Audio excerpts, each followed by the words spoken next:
You want to know what makes someone ache for you?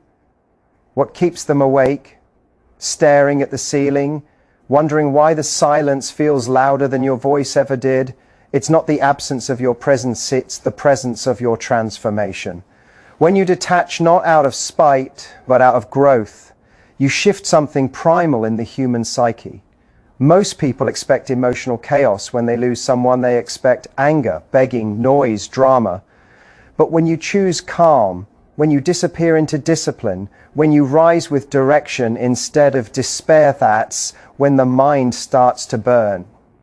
You see, people don't miss you when you chase them. They miss you when your absence exposes their emptiness. The world has trained us to believe that attachment is proof of love, but attachment is often just fear in disguise.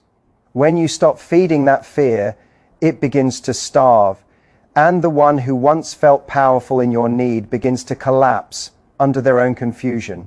Do this once, walk away with silence, not bitterness. Walk away with grace, not vengeance. Focus on becoming the version of yourself that no longer negotiates for worth. That's when everything changes. Because when you finally decide that your peace is non-negotiable, the energy shifts. People who once took your presence for granted begin to feel your absence like a mirror. They see everything they ignored, every effort they dismissed, every moment they wasted. They can't explain the ache, but it's their deep, sharp haunting.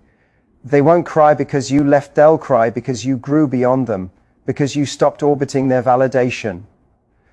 Because your silence now speaks the truth louder than your words ever did.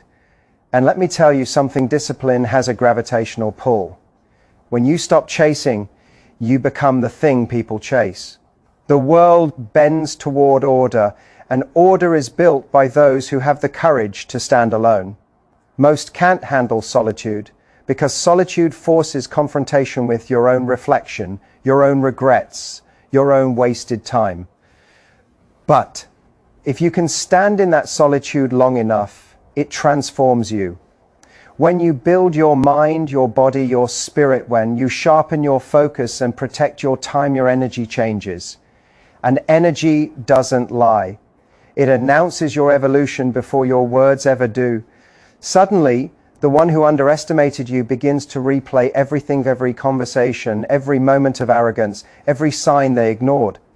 They begin to question why they feel this void. They'll tell themselves it's nothing, but their soul knows. Because the truth is, fifth loss isn't what hurts most. What hurts most is realizing what was valuable only after it's out of reach. When you master self-control, you become unpredictable, and unpredictability is magnetic. The modern world tells you to move on fast, distract yourself, replace people, fill your days with noise. But real power comes from stillness, from not reacting, not explaining, not proving, from letting silence deliver your message, the kind of silence. CE that says, "I'm not angry, I'm done." And that's what makes them cry, not the loss of you, but the loss of access to you. The realization that the door they thought would always open has now become a wall they can't climb. Do this once, withdraw your emotional investment, not as a punishment, but as a declaration of value. Don't speak, don't explain, just evolve. That's how you leave a mark deeper than memory, because one day, while you're out there building something meaningful, they'll remember the version of you they mishandled. They'll remember your laughter, your support, your presence, and it will hit them you were the calm they confused for weakness. That's the paradox. When you rise in silence, those who thought they broke you start to crumble. They feel the weight of your growth like a ghost haunting their peace. They'll check your page, your progress, your name will echo in moments of quiet they can't escape. So don't waste time proving. Don't chase acknowledgement. Don't water yourself down for the unready. Instead, do this once, turn your pain into focus, your rejection into discipline, your heartbreak into structure. Because the most powerful revenge isn't found in returning to Themitz, found in becoming someone they can never return to. When your value no longer depends on validation, you become untouchable. You stop seeking closure because you are the closure. You stop needing to be chosen because you already chose yourself. So yes shall cry, maybe not with tears, maybe not out loud, but hell feel it the quiet burn of regret that has no remedy. Hell feel it every time he meets someone who can't replace your presence. Every time he remembers how you stayed when he was careless and left when you became wise. Influence is not about control. It's not about twisting someone's emotions or bending their choices to fit your desires. That's manipulation, and manipulation is short-lived. It burns fast like paper because it's powered by ego, not integrity. The kind of influence that endures, the kind that makes people stop, think, and change comes from discipline, not deception. Most people want to be influential, but they don't want to do the work that influence requires. They want to speak loudly without having lived deeply. They want to be followed without having walked the hard road first. But influence that lasts, ISNT, built in comfort, it's built in consistency. When you transform yourself through discipline, your life becomes a message so strong that words become secondary. The disciplined don't need to demand attention, their presence commands it. Why? Because the world recognizes order, it's drawn to it in a culture that glorifies shortcuts, distraction, and surface-level success. The one who stands still in integrity shines without effort. You don't have to manipulate people to listen. When your results speak, people lean in on their own. Manipulation tries to force respect. Discipline earns it. Manipulation creates dependence, side discipline creates example. When you manipulate, you feed your ego. When you discipline yourself, you feed your purpose, and that purpose becomes magnetic. It's the quiet confidence of someone who doesn't need validation to move forward, someone who no longer negotiates their worth with the unready. This discipline is not about restriction, it's about power. Power over impulse, over excuses, over comfort. Every day you choose structure over chaos. You rise above the noise. And influence lives in that silence, in the moment where others talk but you act, where others plan but you execute, where others quit but you persist. Real influence doesn't come from controlling people. It comes from controlling yourself. It's born in the early mornings when no one's watching. It's forged in the nights when you could rest, but you choose growth instead. It's strengthened every time you say no to the things that weaken you and yes to the things that build you. The disciplined individual becomes a mirror for others. Your consistency exposes their excuses. Your progress reminds them of their potential. And that's why disciplined people inspire without speaking. They awaken something in others simply by existing with purpose. But manipulation, it's cheap. It's sugar without nutrition. It may give you attention, but never respect. It may make people follow you, but only until they realize the game. And once they do, you lose them forever. Because people may fall for charm, but they trust character. When you discipline your habits, your emotions, and your environment, you stop chasing influence, it begins to chase you. Opportunities start appearing because discipline breeds reliability, and reliability breeds trust. The world opens doors for the dependable. Discipline is influence with roots. It's not temporary, it's legacy. The disciplined don't need applause because their results echo louder than noise. The body they built, the mindset they sharpened, the peace they protected, all of it speaks a language that manipulation never could. Look around, true leaders aren't loud.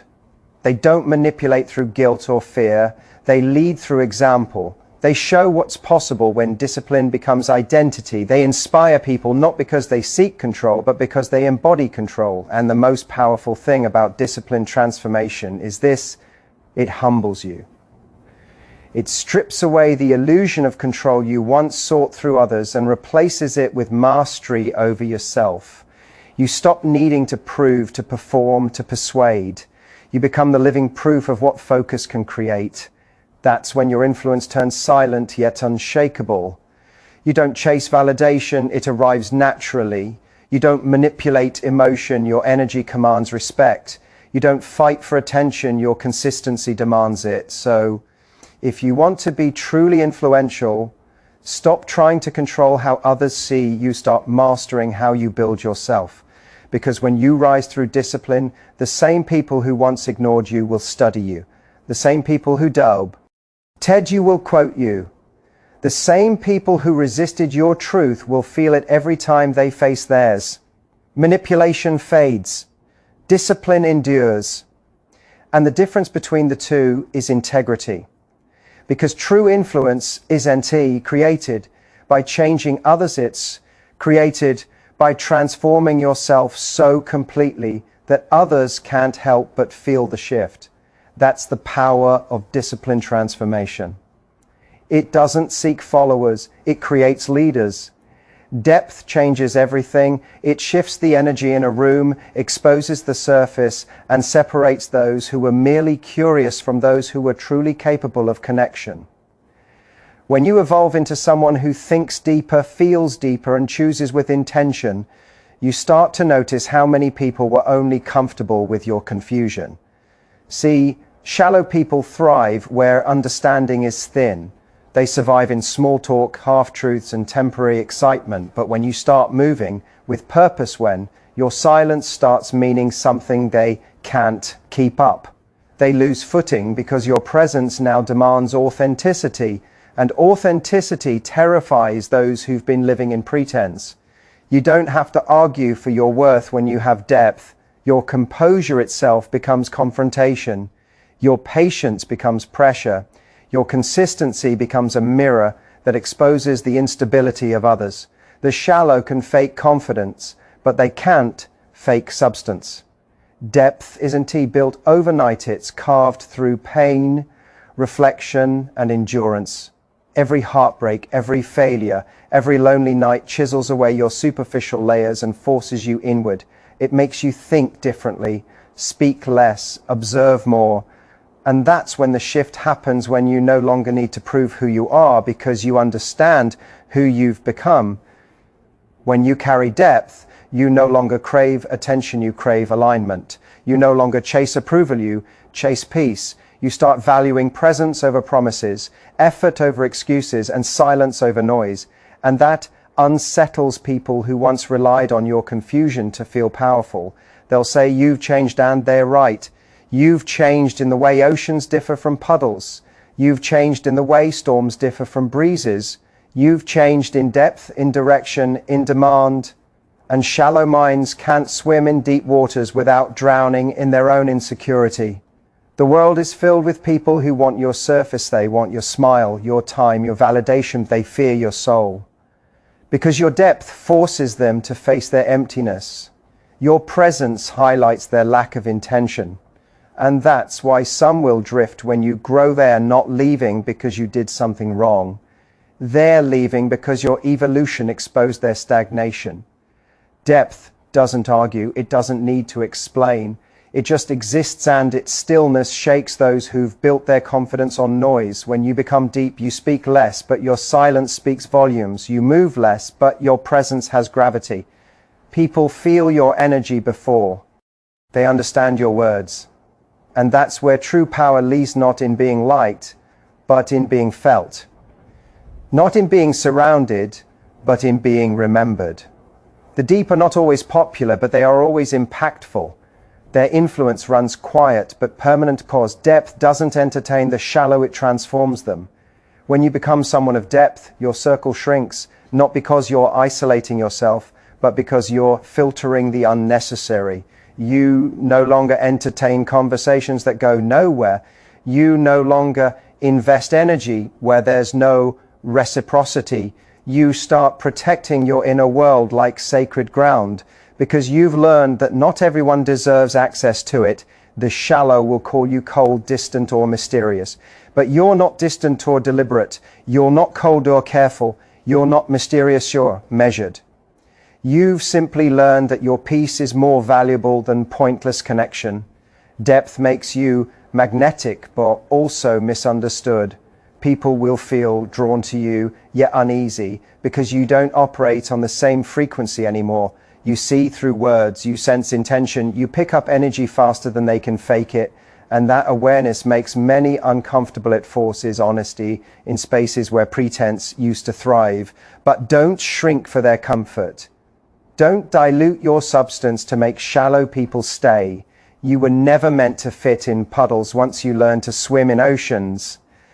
Depth requires solitude, but solitude isn't loneliness, it's refinement. It's the silence that strengthens your voice, the stillness that clarifies your purpose, the distance that sharpens your discernment. Remember, these shallow connections fade fast because they were never built to withstand truth. Depth endures because it's rooted in understanding. When you live with depth, you attract people who don't just want to be around you, they want to rise with you. So, when you notice some losing their grounding around you, don't chase them. Don't water yourself down to keep them comfortable. Let them go, let them fall away. Because your growth isn't meant to be digestible, it's meant to be undeniable. The ocean never apologizes for its waves. The mountain never apologizes for its height. And you should never apologize for the gravity of your presence. Because when you become someone of depth, you don't need to convince anyone of your worth. The shallow will stumble, the surface will break, and only those meant to rise with you will find their balance beside you. That's the truth about growth. It doesn't alienate people, it reveals who was only standing on the surface. And when your depth becomes your standard, the world finally meets the version of you that no longer fears being too much because you've realized you were simply too real. Comfort is deceptive. It feels safe, familiar, predictable, but it can also be the quietest killer of awareness. When you stay in comfort too long, you stop hearing the truth beneath the noise. You stop noticing what's missing because what's familiar becomes your substitute for fulfillment. And that's why emotional distance, though painful often, becomes the wake-up call that comfort refused to deliver. When you pull away, when you stop feeding a connection, when you create silence where noise once filled every space, truth begins to echo. What was hidden under convenience starts to surface. The person who once felt secure in your presence suddenly feels the weight of your absence. They start to feel emotions they didn't know existed because comfort had kept them numb. Emotional distance doesn't destroy real connections, it reveals them. It exposes who was there for attachment and who was there for alignment. The moment you step back, the genuine lean in while the comfortable fade out. Because distance doesn't just separate, it clarifies. In every relationship, whether romantic, familial, or social, comfort builds routine, and routine breeds blindness. You start to take presence for granted because it's always there. You stop listening deeply because you assume there's always time. But when distance enters, even temporarily, it breaks that illusion. Suddenly, silence becomes louder than words. You replay what you missed, regret what you ignored, and realize how much you depended on what you never truly appreciated. That's why distance hurts. It's not the space itself that wounds. It's what the space reveals. It shows you what's real and what's convenience. It shows you how much of your emotional life was built on habit rather than connection. And in that realization, a kind of awakening happens, the same one comfort tried to keep you asleep from. We live in a world that fears distance. We chase constant contact, constant reassurance, constant connection. But the truth is, emotional distance can be medicine. It gives perspective, forces accountability, and resets emotional equilibrium. It's in distance that you see who values you genuinely and who only valued what you provided. When you stop being available, you stop being assumed. And when you stop being assumed, people start remembering your value. The mind begins to ache for what it ignored. That acheth at haunting reflection, that's what comfort had silenced. Comfort says, you're fine. Distance says, you were never fine, you were just distracted. For the one who's been taken for granted, Emotional distance is power, not manipulation power, because it shifts the energy from reaction to reflection. It takes the attention away from others and turns it inward. It asks, why was I giving so much to what gave me so little? It forces emotional maturity, ability to love without losing yourself. When you create distance, you begin to see patterns that closeness concealed. You recognize how much peace you sacrificed just to maintain connection. You see how often you overextended, explained, justified. And in that awareness, a new strength is born, the kind that doesn't need to beg to be seen anymore. Comfort breeds complacency. Distance breeds clarity. Comfort whispers, stay. Distance demands, grow. Comfort hides dysfunction behind familiarity. Distance tears the curtain and exposes the truth. And it's not just others who awaken, it's you. You begin to feel emotions that comfort kept buried. Grief, anger, regret, but also freedom. The freedom to rebuild boundaries, to restore focus, to rediscover your voice. Because emotional distance doesn't just separate you from others, it reconnects you to yourself. That's why the quiet after disconnection feels so heavy. It's filled with unspoken truth. The truth that maybe you were the one holding it all together, that maybe your consistency was mistaken for permanence, that maybe you were comforting others at the expense of your own needs. When you finally step back, they'll feel it. Not just the loss of you, but the loss of the energy you carried. They'll feel the void that comfort had numbed. They'll wonder why their peace feels disturbed, why their thoughts drift back to you in silence. That's not magic, it's consequence. Emotional distance has a way of forcing recognition, but the lesson is not to use distance as punishment, it's to use it as reflection. Don't pull away to hurt someone. Pull away to hear yourself again, to recalibrate what deserves your effort and what only demanded your exhaustion. Because in that space, the noise settles and what's real begins to speak. Comfort silences the truth because truth is inconvenient. Distance wakes it up because silence leaves no place to hide. And in that awakening, you find out who truly values connection and who only valued convenience. So, if you ever feel guilty for needing distance, don't. It's not avoidance, it's awareness. It's the decision to stop drowning in comfort that cost you your clarity. It's the act of reclaiming emotional power from spaces that stopped serving your peace. Because in the end, emotional distance doesn't kill love, it purifies it. It filters out dependency, exposes illusion, and invites authenticity. Those who truly care will bridge the distance. Those who were only comfortable will stay behind. And when that realization settles in, you'll understand what felt like loss was actually the beginning of truth. Because sometimes the most powerful way to awaken someone's heart is to finally step out of their comfort. Regret is the echo of opportunities mishandled and hearts misunderstood. It doesn't strike when you're busy chasing distractions or defending your pride. It arrives when silence takes over. It waits for the moment when there's nothing left to prove, nothing left to say, and suddenly you see the truth you were too stubborn to face. People think rejection hurts the most. It doesn't. Rejection stings for a moment, but it heals. Regret stays. It lingers in the background of your thoughts like a shadow that refuses to fade. Because regret isn't about losing something, it's about realizing you let it slip away. Rejection is forced on you. Regret is created by you, and that's what makes it unbearable.